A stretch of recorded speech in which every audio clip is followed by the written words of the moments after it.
welcome everybody. I'm Joe. I'm Coach Joe. I go by Jyotsna Ketar. I also have Anne Shields here, and we are going to present to you how you can unleash your teen's strength. Okay, in the next few slides, I'm going to explain different concepts, and Anne here will explain all about how to use MBTI, which is the Myers Briggs the type indicator for kids. So let's get started. If you have any questions, please type in the chat, and a pen and paper will be good because Anne has an exercise for you. Okay, and don't worry, this whole deck will be shared. The video is being recorded, so just sit back and learn. So a little bit about me. I'm a success coach as well as an academic and college coach. I work with high schoolers and teenagers predominantly. I'm a Tony Robbins certified life coach. I've also done my positive psychology coaching for ADHD kids. And I'm mainly an executive functioning coach. Executive functioning is the prefrontal cortex functioning, like your time management, planning, organization. There are many more skills that are needed to function. I'm trained under Peg Dawson, a leading psychologist. I implement her methodology to assess for executive functioning deficiency, and I work up with a plan with the teens. I'm also a member of the Independent Education Consultant Association. So that's me. Then we have our wonderful Anne here. Coach Anne is a career coach. She's a consultant. She's a wonderful mentor. She's a trainer, speaker, and a career strategist. She has over 35 years of experience guiding students. That's her passion. She helps teens and college students explore their career interests. She's in the admissions team in University of Rochester, and she has led career centers at about 3 of the top nationally ranked colleges like Carnegie Mellon. And as you can see her qualification below, I mean, soon we won't have space to put all her qualification. So that is Anne. Let's get started. This is something that even as a mom to 2 boys, I have 2 boys, 18 and 13. And it was hard to see my 13-year-old struggle. He used to constantly compare himself with his rock star brother. And that is personally, I know how teens work because I do coach teens, and they struggle in school. They suffer from lack of self-esteem. They also sometimes struggle with academic understanding, sometimes have trouble following instructions, have time management issues, organization, and they wait until the last minute to submit their homework. Doesn't it drive you crazy? It drives me crazy because my older one used to wait until like 11:59 to submit his college application. I mean, that just drove me nuts. But if this consistently happens, then that's really a problem, right? Also, sometimes teens don't understand what the teacher is asking them to do.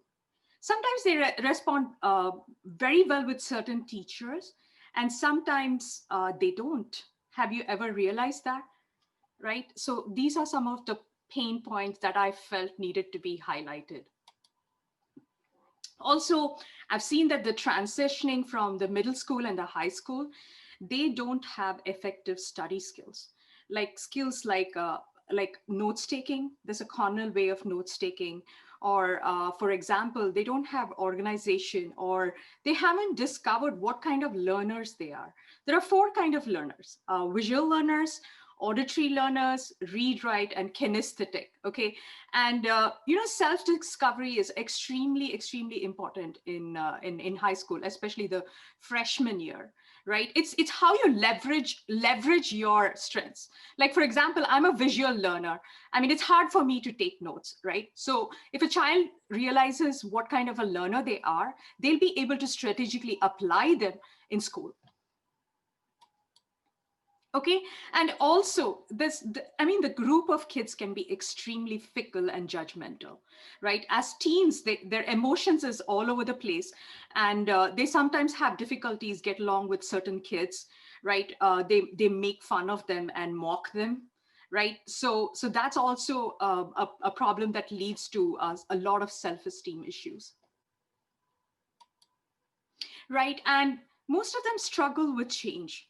The most kids that I coach them who are in the freshman year, in the ninth grade, they really struggle with the transition because in high school, you have to be extremely independent and add into the whole degree of uncertainty, which is coronavirus. So most of my students are struggling with deep learning.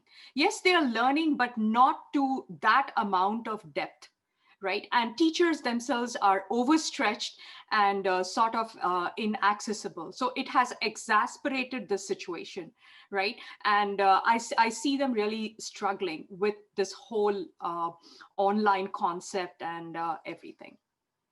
Transitioning to high school by itself is extremely hard. Okay, it's quite hard, and that's why a lot of school districts don't allow for AP courses or advanced courses in the freshman year, because they want the kids to get settled down with the independent way of learning. When you come into high school, kids have to be self-advocates. The way I coach kids and the way I've observed things is that high school is like a PR program.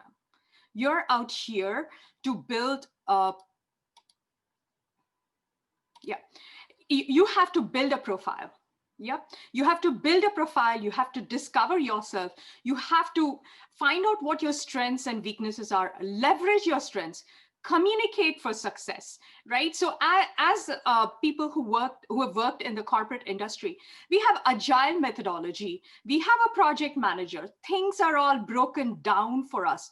But what do these kids have, right? They have not been taught these skills at all, right? And I worked in a corporate world, and we were asked to take our MBTI, our strengths and everything to discover ourselves. I mean, we had the Strength Finder 2.0. What do these kids have?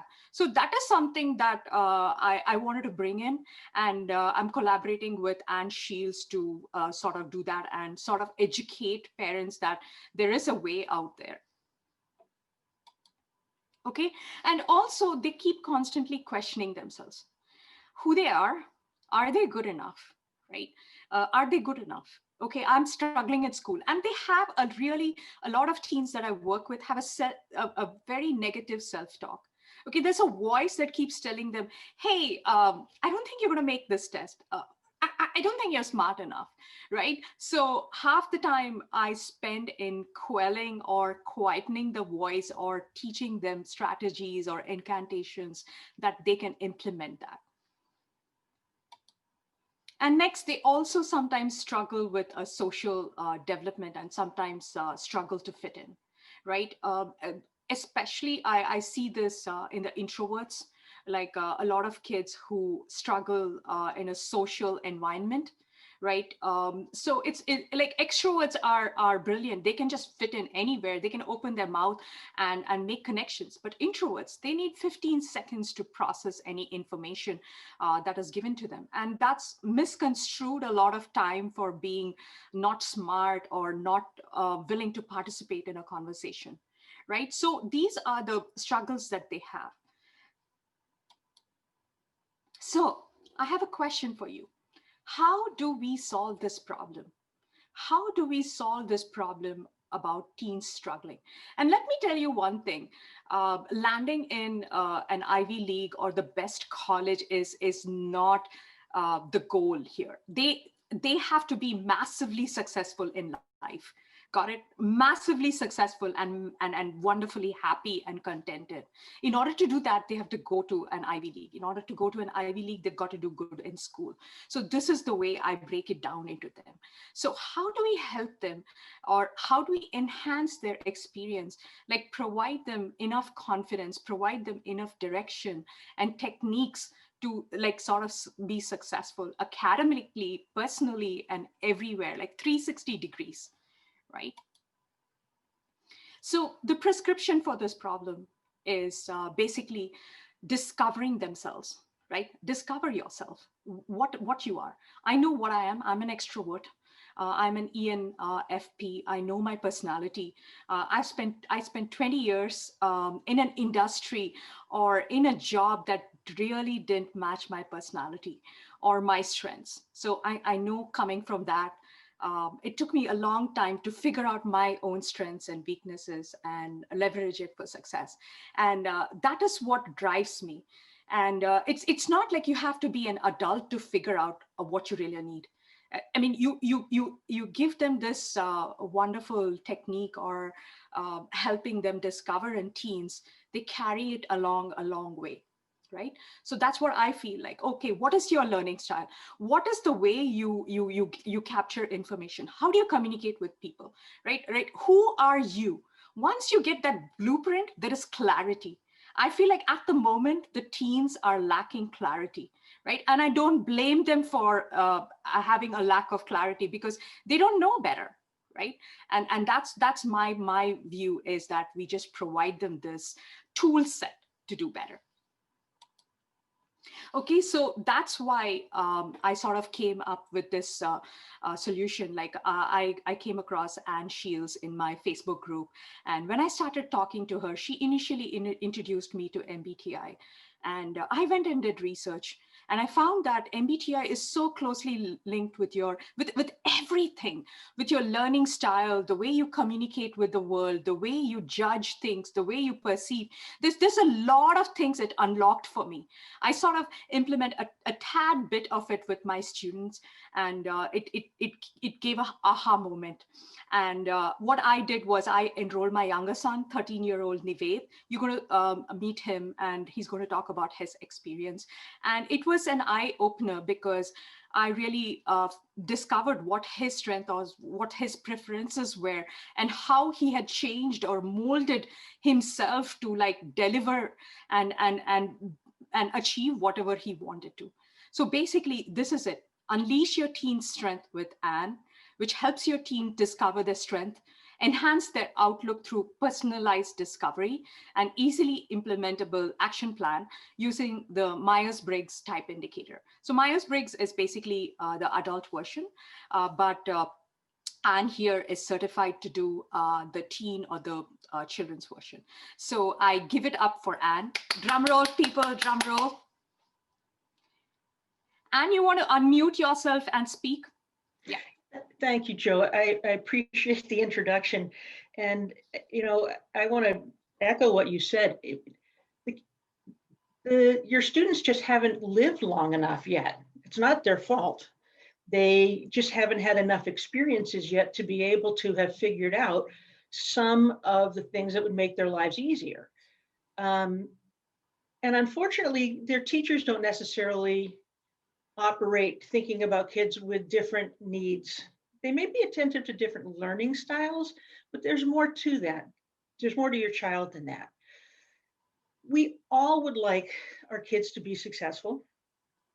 Their frontal cortex is going to keep developing for years.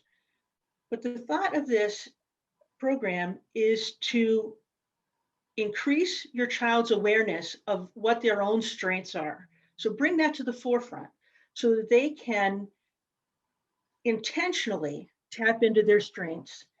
And when they find themselves in areas that aren't as strong, they have a chance to build up some different skill sets or some coping skills to help them get through the areas where they don't have as much strength. The Myers-Briggs was developed by a mother-daughter team.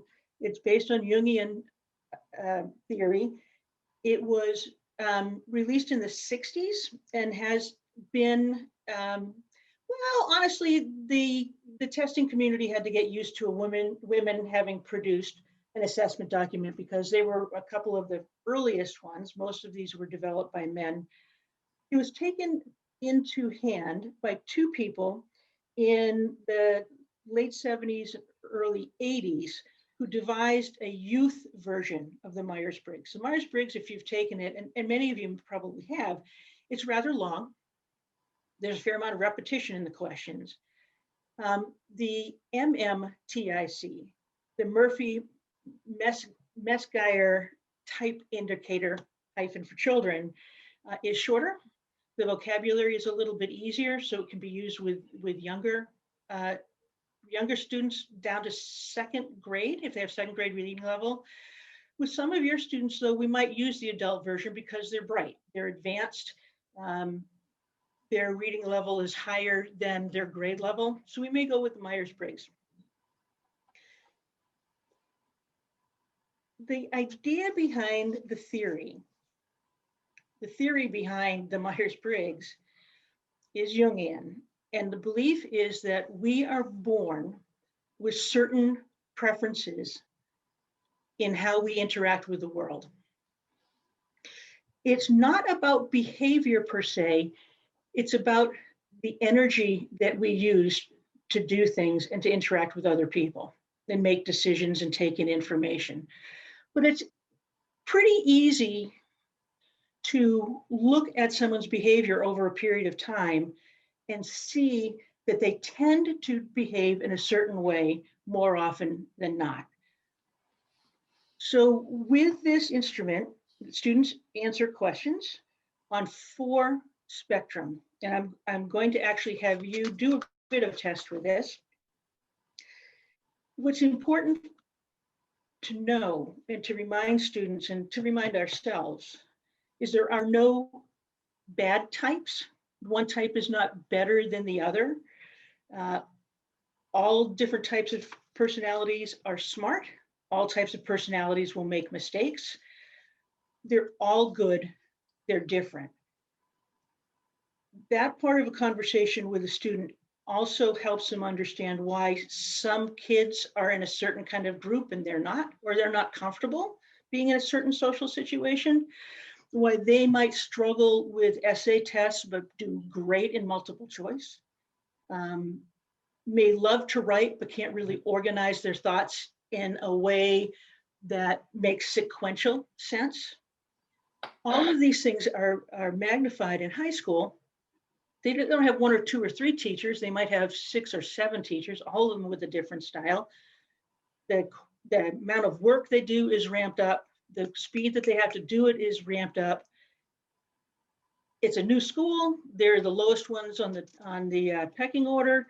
They have to find all their classes. They have to usually find all new friends. It's tough. As Joe said, they've got a lot of pain, and we watch them go through it. I also have 2 sons.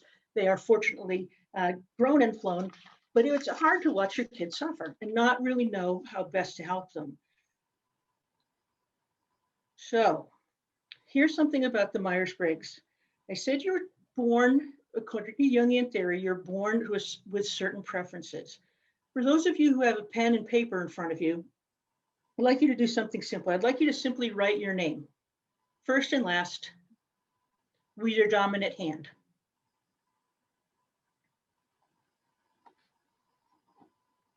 Pretty easy, muscle memory, no need to really think about it. I usually have to think about it because my writing is so bad, but I can do it very quickly. Now I'd like you to switch the writing implement to your other hand. And with your non-dominant hand, write your first and last name again.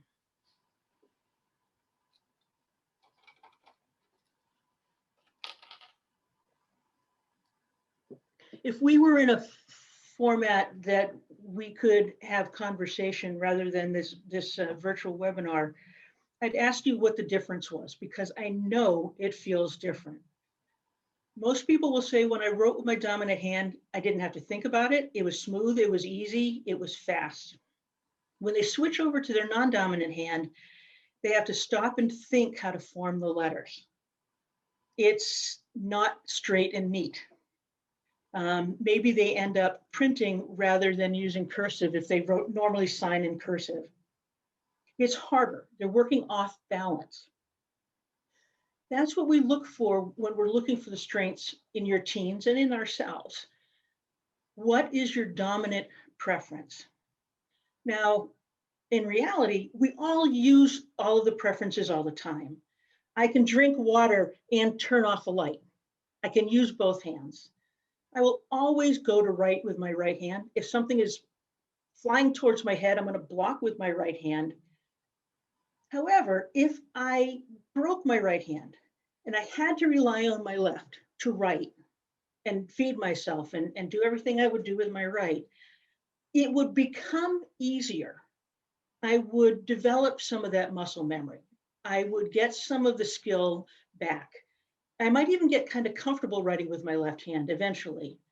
But as soon as that cast comes off, I'm going to go back to using my right hand because that's what's natural and comfortable, and I never have to think about it.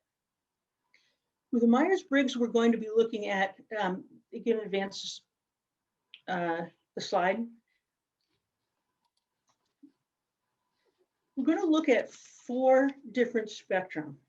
Now, if you have, again, the pen and paper in front of you, I'd like you to just go ahead and draw a line, horizontal, right to left, and put a capital I on the left side of that line and a capital E.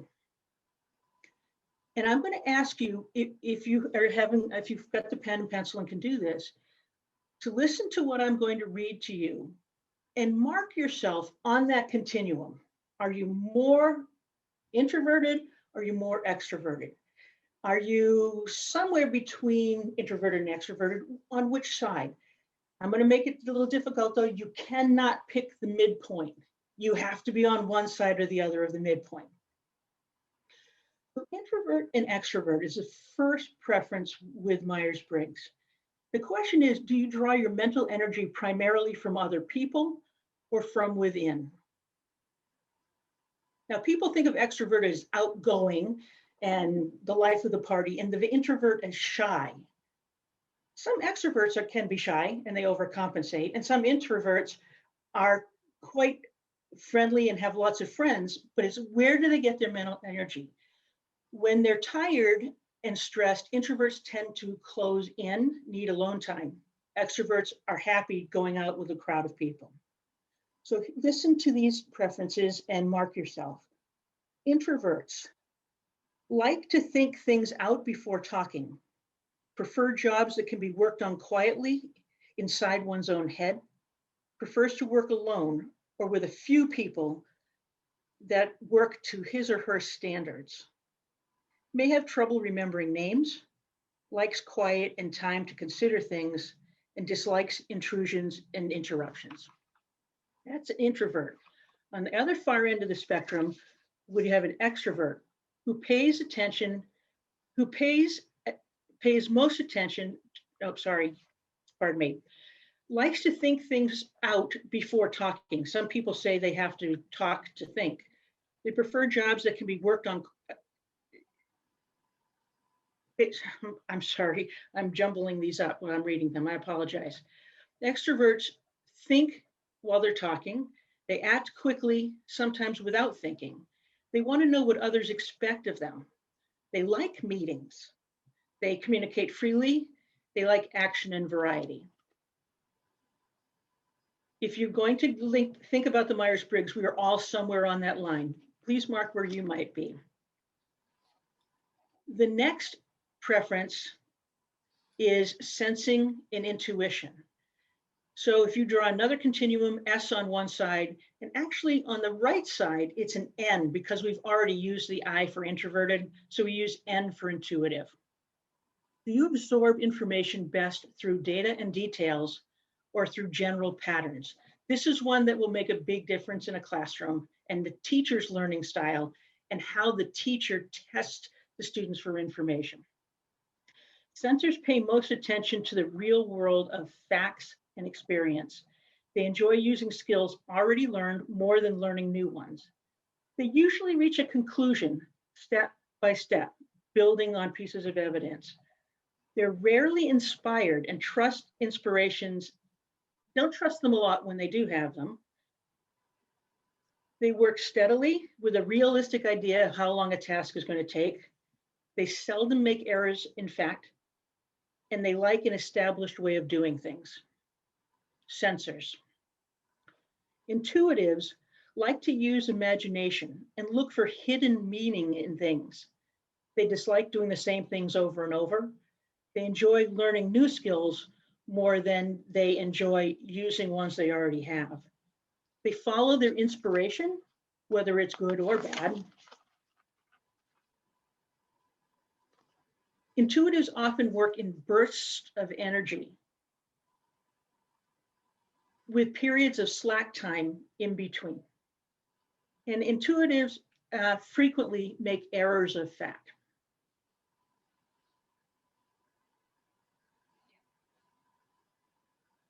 Where do you fit in that line?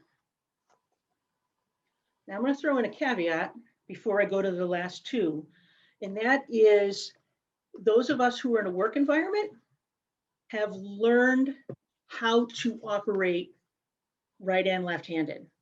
So I'm a very strong intuitive, but in order to function at work, I need to pay attention to the data and the details.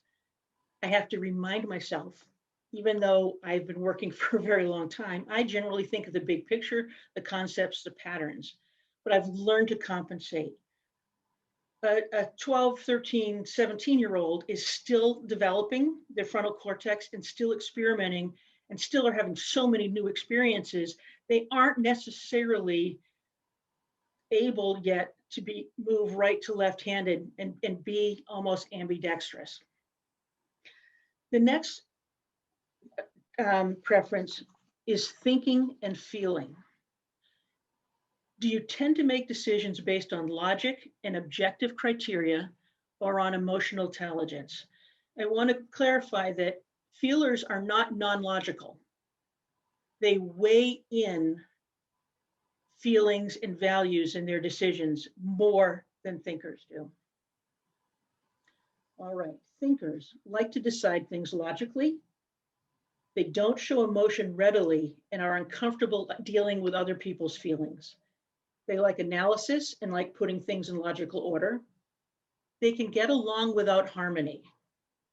They need to be treated fairly, and they're able to reprimand or correct or fire someone when it's necessary without it taking a personal toll.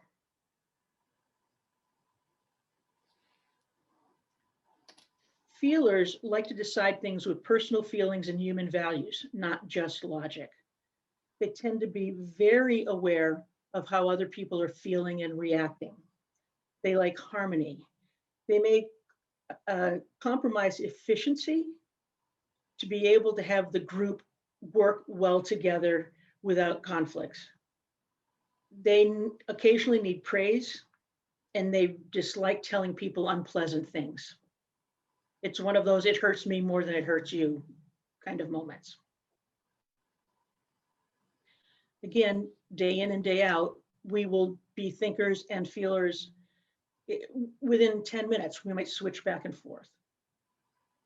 And if someone watched us over time, we would show them a pattern of one or the other. To some degree, you would not be in that midpoint.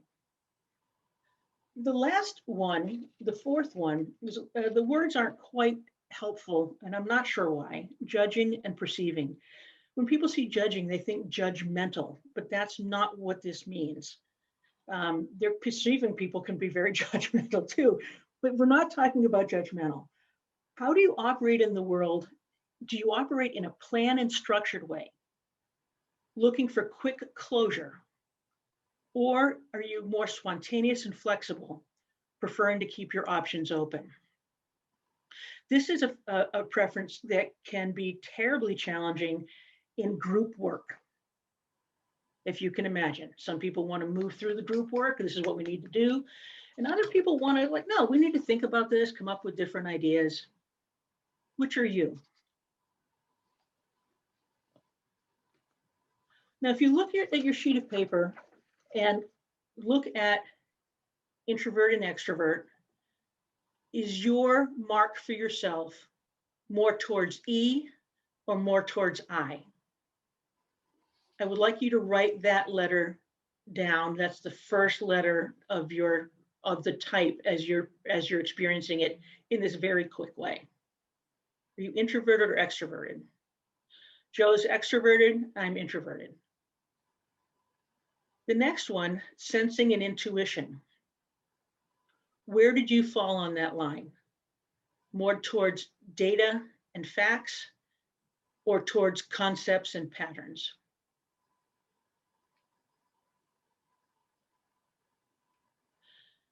So are you a J or a P? Joe is a P? Yes. Yes? Yes. And I'm a J.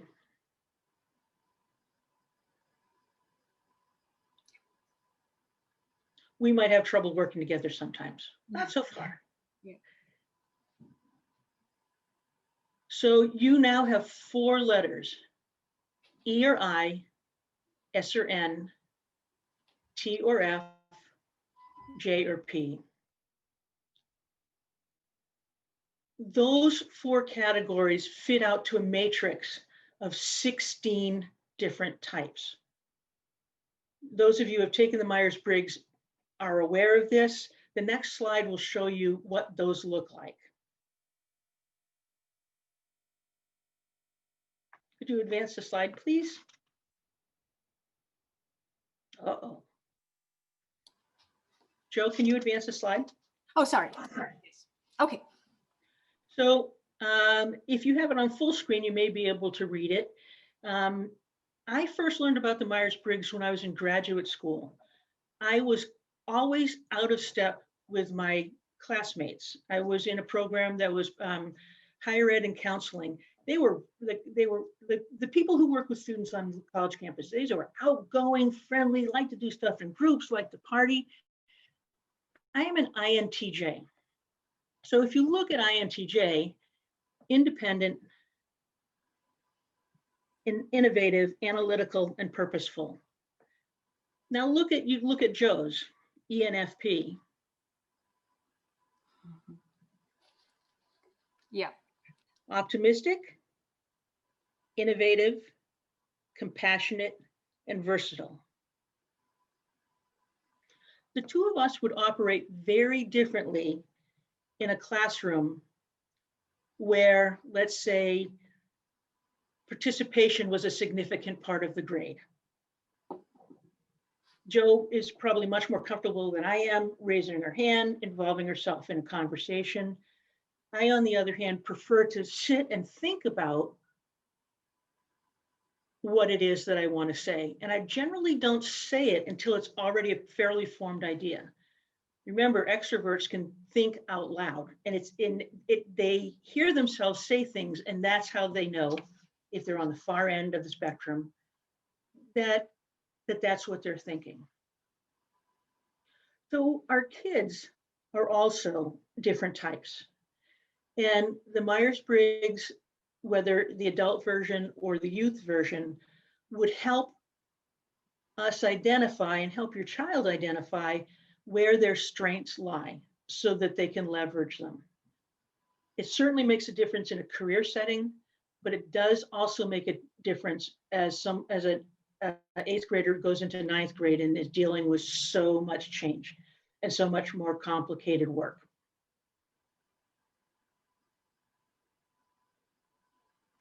Now, I do want to put in another caveat, and that is, although the theory says we are born predisposed, one caveat was, but we can use both.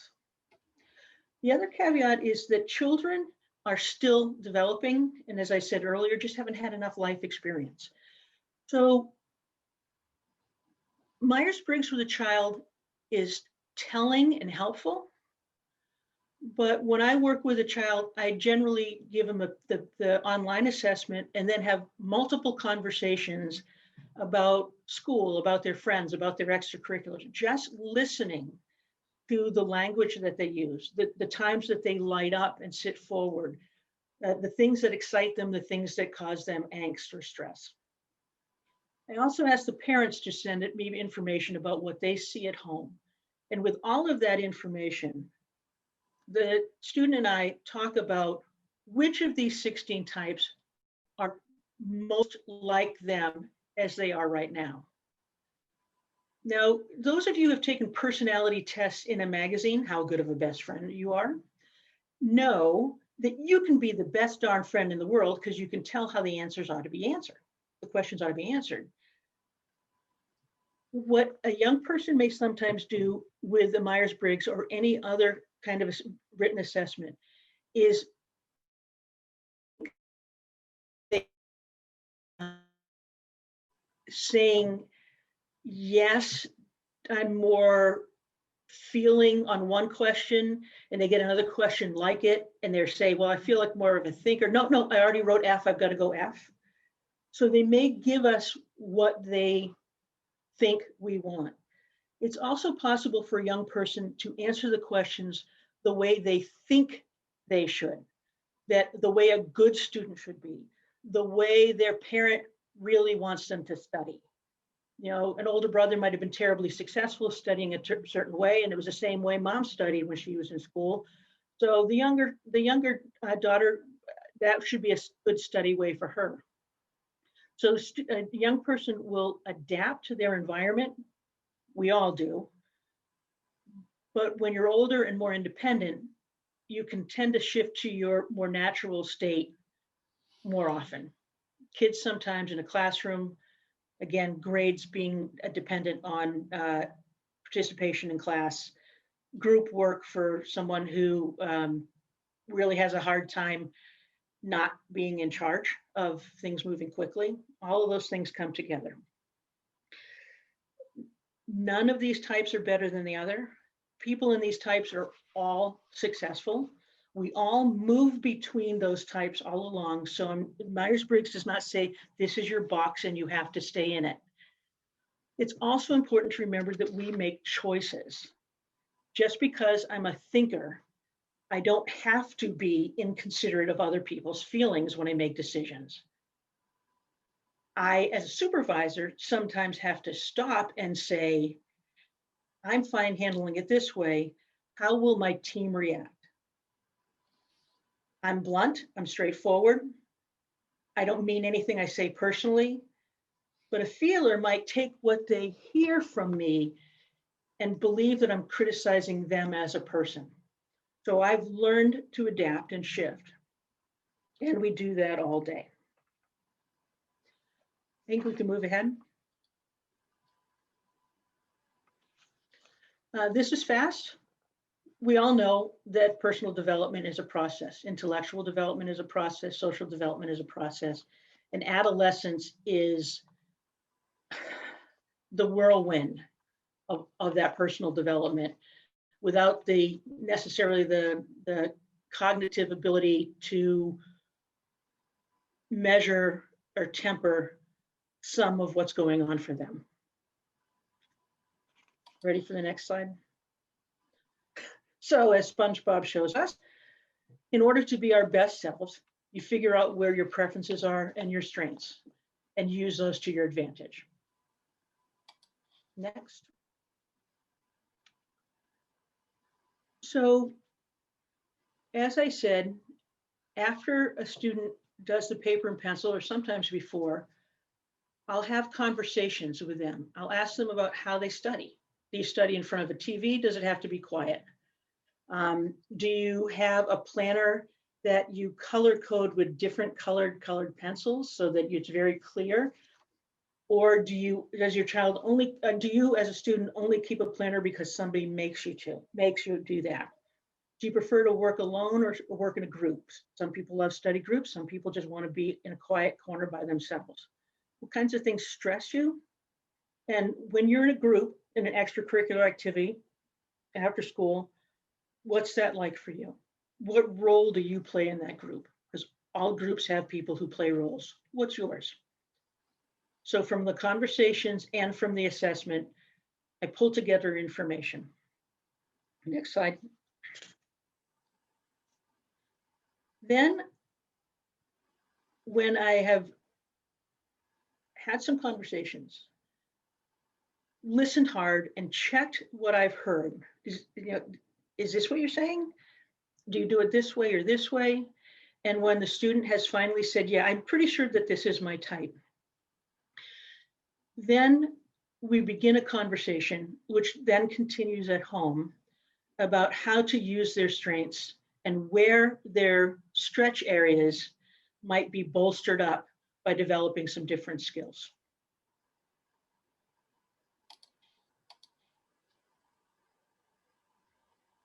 And the different skills that I would talk about, or we talk about with your teen, is specifically addressed to those high school academic challenges. It's certainly applied to social settings, social environments, and so much of high school can be socially oriented. But the one that I wanted to look at for the Downingtown School District in particular, Joe was interested in understanding how Myers Briggs type might help a family make a decision if STEM Academy or East or West might be a better fit for their kid. What it comes down to is STEM as STEM is important, but in terms of the academics, the STEM program is an IB, International Baccalaureate program. So it's structured differently than a traditional school with AP classes. Sorry, I got ahead of you. Oh, sorry. No,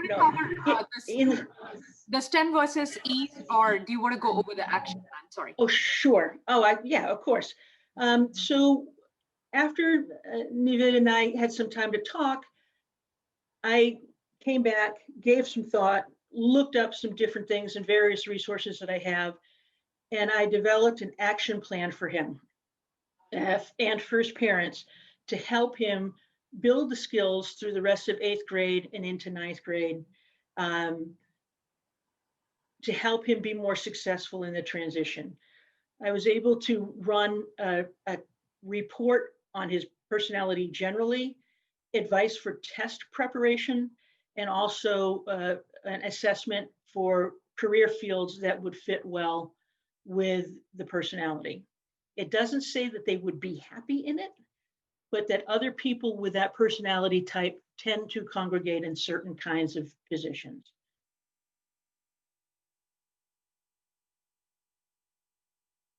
This is the general report.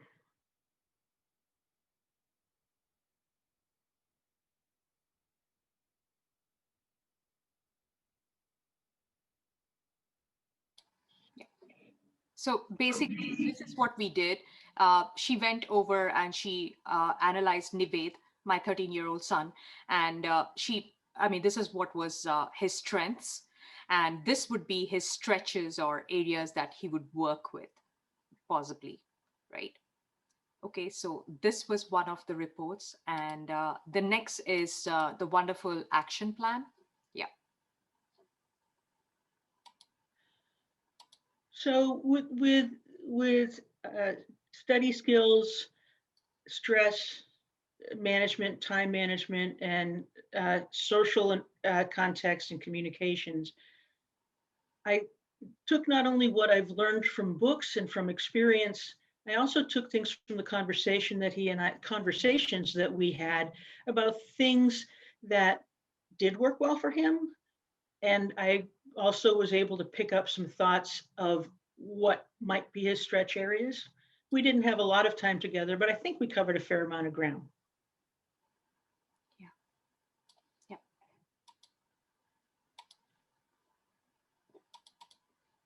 Yeah, another critical thing that she went over was preparing for tests, especially like the huge amount of assignments and tests that they get in school, and also the standardized tests and everything that they need to get ready for in the sophomore and the junior year. So this really helps with their identifying their testing strengths and also the testing challenges.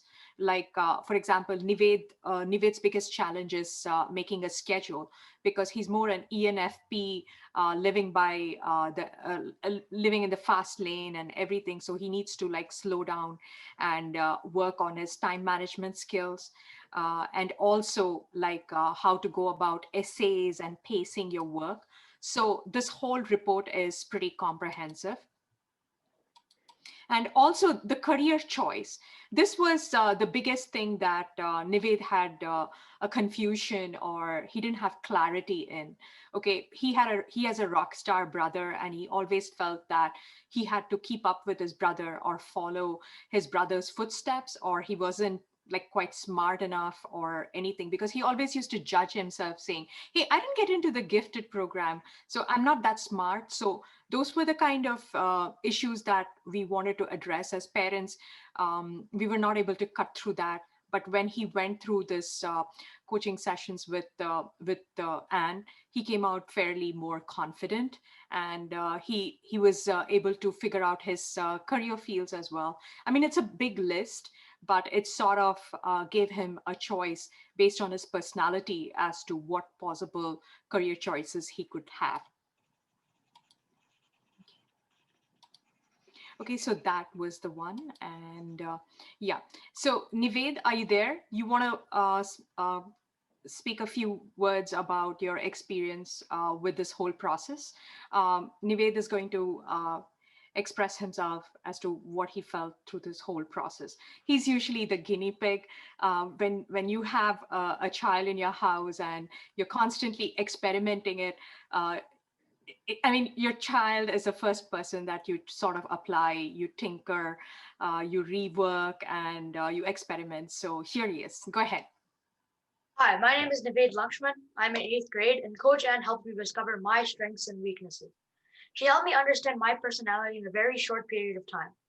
Her sessions helped me with making decisions, working with partners, and knowing what to say to everybody. As every kid knows, school gets harder as you go into higher grades.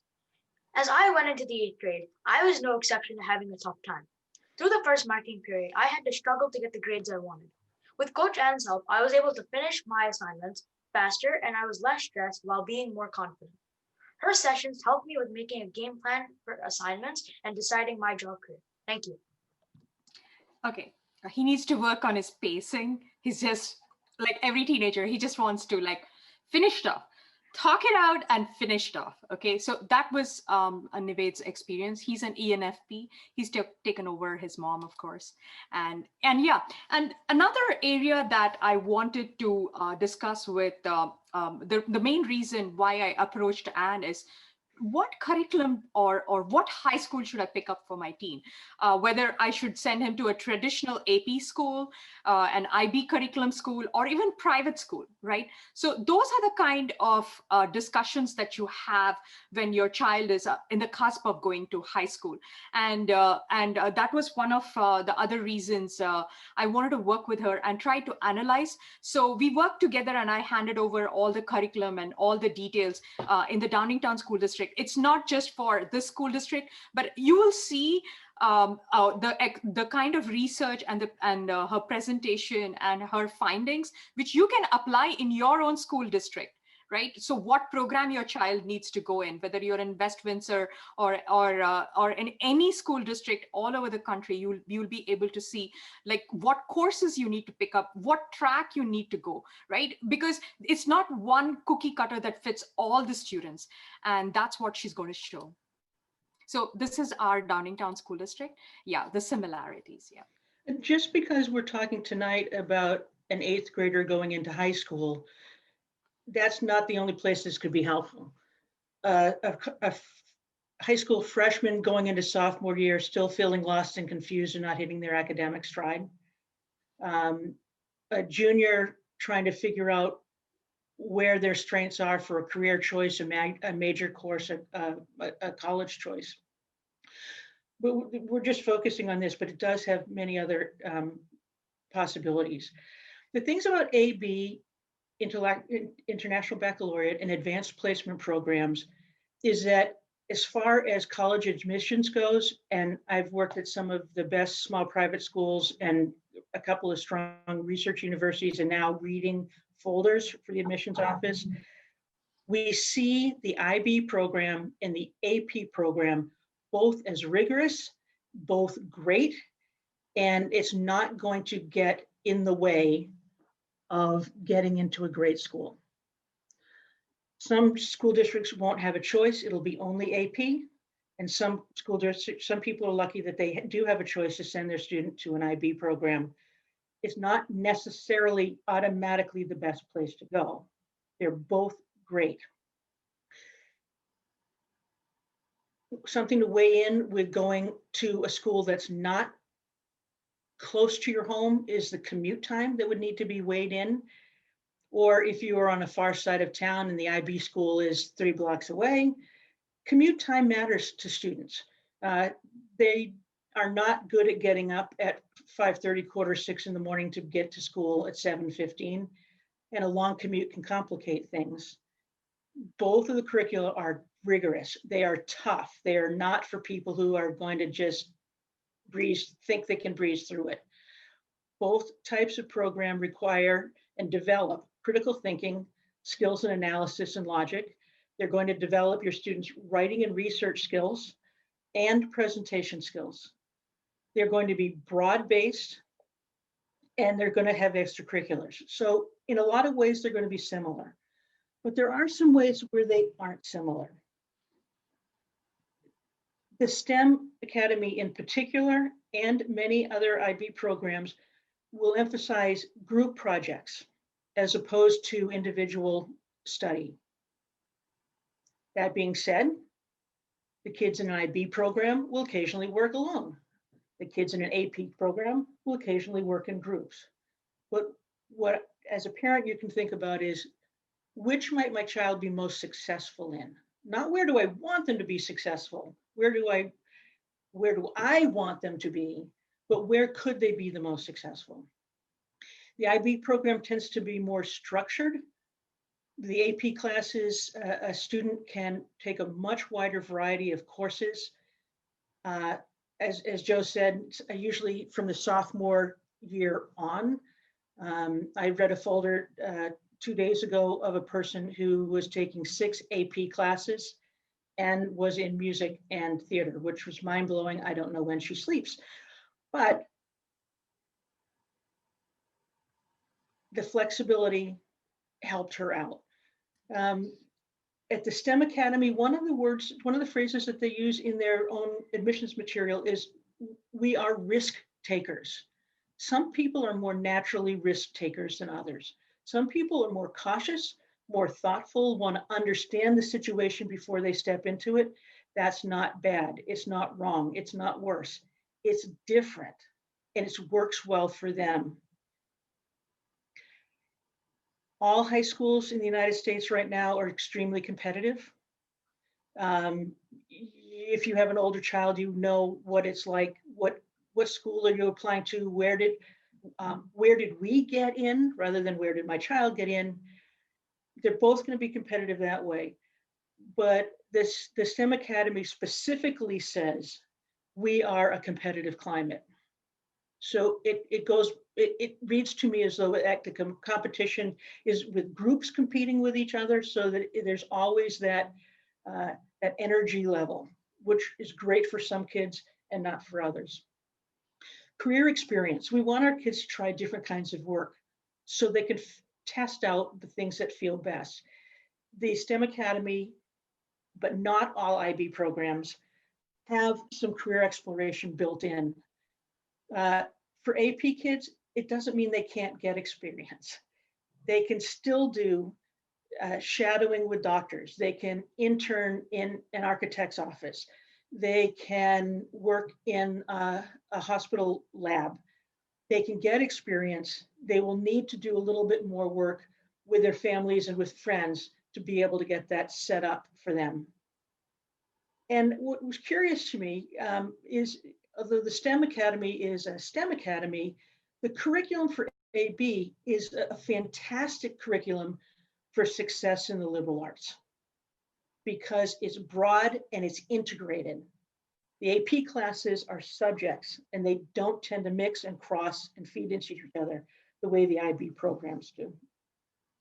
So as you look at that, and you think about the types that we just talked about in strengths, introverted, extroverted, detailed, big picture, you may have a sense that your child would likely to be more successful in one or the other. And in the end, we want our kids to be successful. Talking about the Myers Briggs and using these kinds of, these words are not loaded, and it's not about what your brother achieved. It's about how his skills matched with what he did that helped make him successful. If you have a very extroverted kid, but you think that an AP program might be better, that's fine. And it would be healthy and helpful for your child to make sure that the extracurriculars include a lot of group and social time to balance out the alone study time, which might be the non-dominant hand. Being able to talk about it objectively in terms of characteristics can really take away the tension of my mom told me, or I don't like to study that way, but that's the way I'm supposed to study. We can, in our effort to help our kids be successful, we can sometimes work against their own strengths if we aren't aware of them and if they aren't aware of them. Yep. Okay. So thank you, Anne. We're not done. I'm just going to go over the conclusion and the benefits, and then we're going to take over questions. That was totally comprehensive over how MBTI personality type can influence the whole of a teen's life and performance in school. So I just want to conclude and bring it all together. Teens become more independent, self-aware, and successful. Teens can become their own self-advocates, of course. And anytime they're faced with a challenge and a big decision, they're able to make better decisions by themselves. A lot of time I see teens and high schoolers, they're just overgrown children in their stroller where the parent just drives them around. They're the ones who are going after them. Hey, did you finish this assignment? Did you study for your test and everything? No, success comes when a teen or a high schooler owns their journey. Okay, success comes when they take over their life like a CEO. And that happens when you empower them with enough information, technique, and tools. Okay, so that was the whole point of this whole webinar. Okay, it's not like a magic bullet that, hey, you come and you get your assessment, know your strengths and everything, boom, you're going to be successful. No, but it's a beginning. It's a pathway of discovery. And that's what we're here to provide. Right? Open your eyes and introduce you to a new way of empowering your children, right? And of course, seeing your teens owning their strengths and navigating confidently, priceless, right? So that's the whole purpose of that. And the next steps, if you're interested in the program and you want to explore and understand and everything, then you can schedule a 15-minute call with me on Calendly app. And yeah, I mean, Ninad, can you please share the link as well? So put it in the chat right now. Putting it in the chat. Okay. Yeah, please put the Calendly link there. So if you want to learn more, if you want to see if your child would really benefit from that, please schedule a call. And we have a special pricing for the first 5 people because you would be piloted and your feedback would be really taken in to work on this program. And so that is the whole presentation. So let me know if you have any questions. Okay, so I see that. Do conditions like ADHD make this assessment more difficult? Anne? I'm sorry, could you say that again? Oh, yeah, do conditions like ADHD make this assessment more difficult? Well, that's a very interesting question because I was diagnosed ADD when I was 40. And I'll tell you what, it explained why college was so hard for me. High school was easy. I breezed through it, basically on native intelligence. I could listen, I could remember, I could regurgitate. College, the reading quantity, everything was essay writing. And with my ADD, I had a really hard time structuring in my mind. So this may help a child see strengths that are not going to be affected by brain chemicals and reinforce to them that they are fine. They have different skills and they are able to develop the other skills. I know that you at home are helping your child now, but this lets them have language to explain it and to be able to self-advocate to a teacher. Yeah. This is what would make it better for me. Since I have an IEP, might we try this instead of that? Yeah. Also, Amanda, I'm an executive functioning coach, right? I work with ADHD kids. So with the ADHD and executive functioning coaching, you need to give them strategies for different things, an action plan, and make them follow it, right? And that's precisely what the reports give you, like an action plan based on your preferences, right?